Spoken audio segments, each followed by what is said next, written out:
Okay, first question on the left. Bob. Hey. Hi, Coach. Hey. Good. Hey.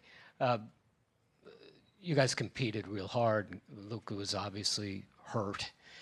Did you get the sense that it was the Celtics' time? I mean, they were together for 7 years, and they kind of what you will want to keep building toward with this predominantly young group. Yeah, I think when you look at their journey for 7 years, there's been ups, there's been learning, experiences for them with winning and losing. And so understanding for us, we've been together for 5 months, some of us. So this is, a really, positive journey that we've been on here. And we'll look at what we can do as we get to the finals, just understanding we have to play our best basketball. Unfortunately, Boston was better than us in this series, and they won the championship.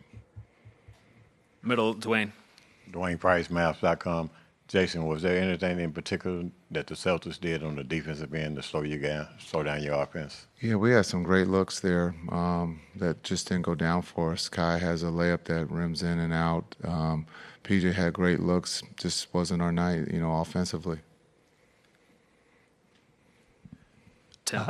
Tim McMahon, ESPN. Jason, when you look at what needs to happen for you guys to be able to get over that last hurdle, what are things that stand out to you as far as how you can get to that, take that next step? Well, I think the first step was just to be in it. I think that's a big thing. A lot of us, when I say a lot of us, excluding the people in the locker room, didn't have us here. And so to be able to start the playoffs in L.A., to start the playoffs in Oklahoma, to start the playoffs in Minnesota, to understand that that's not easy to do. And I thought the group did a great job. Yes, we lost 4-1, but I thought the group fought against the Celtics, and just unfortunately, we just couldn't make shots when we had to, or we turned the ball over, and they took full advantage of that. And so there's a lot of positives in this run that we were on during the playoffs, but also since March we've been playing basketball at a high level. So when we go back to look at some of the stuff, what we can continue to build on and what we can get better at. First row on the right, Brad. Brad Townsend, Dallas Morning News. Speaking of building, you've talked about building a culture here in 3 years, conference finals, NBA finals. What would you say kind of the biggest, the most important pillars that you feel like you have put in so far? Yeah, I think that's a very good point. First year we lose to Golden State, who becomes the world champs. And then we lose this year to the world champs in the Boston Celtics. So not a bad run in 2 out of 3 years. And so in between those 2 years, we get D-Live and some, we get trades that makes the team better. So a lot of positive things. We're a young team. And so this isn't a team when you look at, do we have to replace some of the older players? It's, we have a core, a young core at that. And so this is an exciting time to be a Mavs fan and to also be a coach for the Mavs.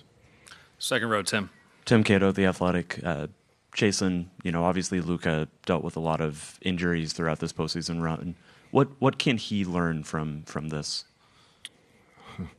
Well, he's one of the best players in the world, and so I think the biggest thing for him is that we all, would like to be healthy, but there's going to be bumps and bruises along the way, and so for him at the age of 25 to get to the finals, to be playing his basketball at the level that he's playing is now is just being consistent, and I think we all would say he led the league in scoring. And so it also is one. So now it's just a matter of being consistent and, again, always being in the talk for MVP, because when you have one of the best players in the world, you should be always fighting for a championship. Last row, Howard. Howard Beck from The Ringer. Jason Beck here. Yeah. You touched on a couple of these things, but obviously you're a pretty young team and built around a 25-year-old star. You've got guys who just arrived, as you mentioned, a few months ago. At a time like this, I know hard to look forward, but is the next step in growth, is it just youth maturing? Is it just all these guys having more time together? Are there specific things that just maybe need to be added? Like what's the next evolution of this team, or is it some of it just evolution within? Yeah, I think it's just time. Being able to go through it, to get to know each other a little bit better on the court and off the court. And so I think it's the more time that these guys are around each other, the better they're going to be next year. Again, 5 months without a training camp. This season started in Abu Dhabi, and it's been going on for a long time.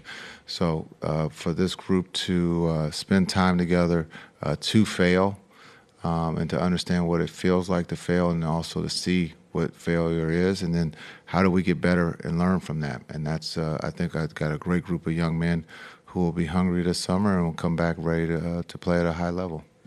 Last question, Eddie, third row on the right. Eddie, SethGomez.com.